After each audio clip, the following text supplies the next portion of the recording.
Today, andito tayo sa Beef Deli, isang restaurant na kilala sa paghahain ng masarap na steak at kapag naririnig ang pangalang Beef Deli, steak agad ang pumapasok sa isip ng maraming tao. Pero habang binabasa ko ang kanilang menu, may isang pagkain na agad nakakuha ng aking atensyon, ang laksa. Bilang isang food lover, likas na sa akin ang pagiging curious sa mga kakaibang pagkain, lalo na kapag ito ay hindi karaniwang ino-order sa isang steak restaurant. Kaya naman imbes na steak ang subukan ko, nagpasya akong tikman ang kanilang laksa. Sa halagang halos 500 piso para sa isang serving, medyo mataas ang presyo nito kumpara sa karaniwang laksa na mabibili sa ibang restaurants. Kaya naman natural lang na tumaas din ang aking expectation. Iniisip ko kung paano nila bibigyan ng sariling interpretasyon ang isa sa mga pinakasikat na noodle soup dishes sa Southeast Asia. Pagdating ng pagkain sa mesa, kapansin-pansin agad ang magandang presentation nito.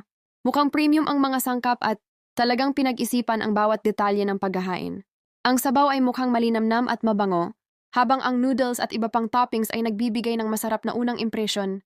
Unang tikim ng sabaw, masasabi kong masarap talaga ito. Malasa, creamy, at may sapat na timpla ng spices para maging satisfying ang bawat higop. Ramdam mo rin ang kalidad ng mga sangkap na ginamit. Hindi ito iyong tipikal na instant o simpleng bersyon lamang ng laksa. Gayunpaman, bilang isang taong nakatikim na rin ng iba't ibang klase ng laksa, masasabi kong iba pa rin ito kumpara sa orihinal na laksa na karaniwang matatagpuan sa Malaysia o Singapore. Ang authentic laksa ay may natatanging kombinasyon ng coconut milk, herbs, spices, at seafood flavors na nagbibigay rito ng kakaibang karakter. Sa version ng Beef Deli, may sarili silang estilo at interpretasyon. Hindi man ito eksaktong katulad ng traditional laksa, masasabi kong depende ito sa inyong hinahanap. Naging maganda ang aking karanasan sa Beef Deli. Kahit kilala sila sa kanilang steak, meron silang ibang menu items na kayang magbigay ng kakaibang dining experience. At minsan ang mga hindi natin inaasahang order ang siyang nagiging pinaka-interesanteng bahagi ng isang food adventure.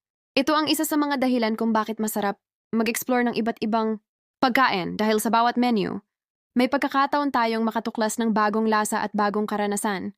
Hanggang sa susunod nating food trip, ito ang Eat Pilipinas.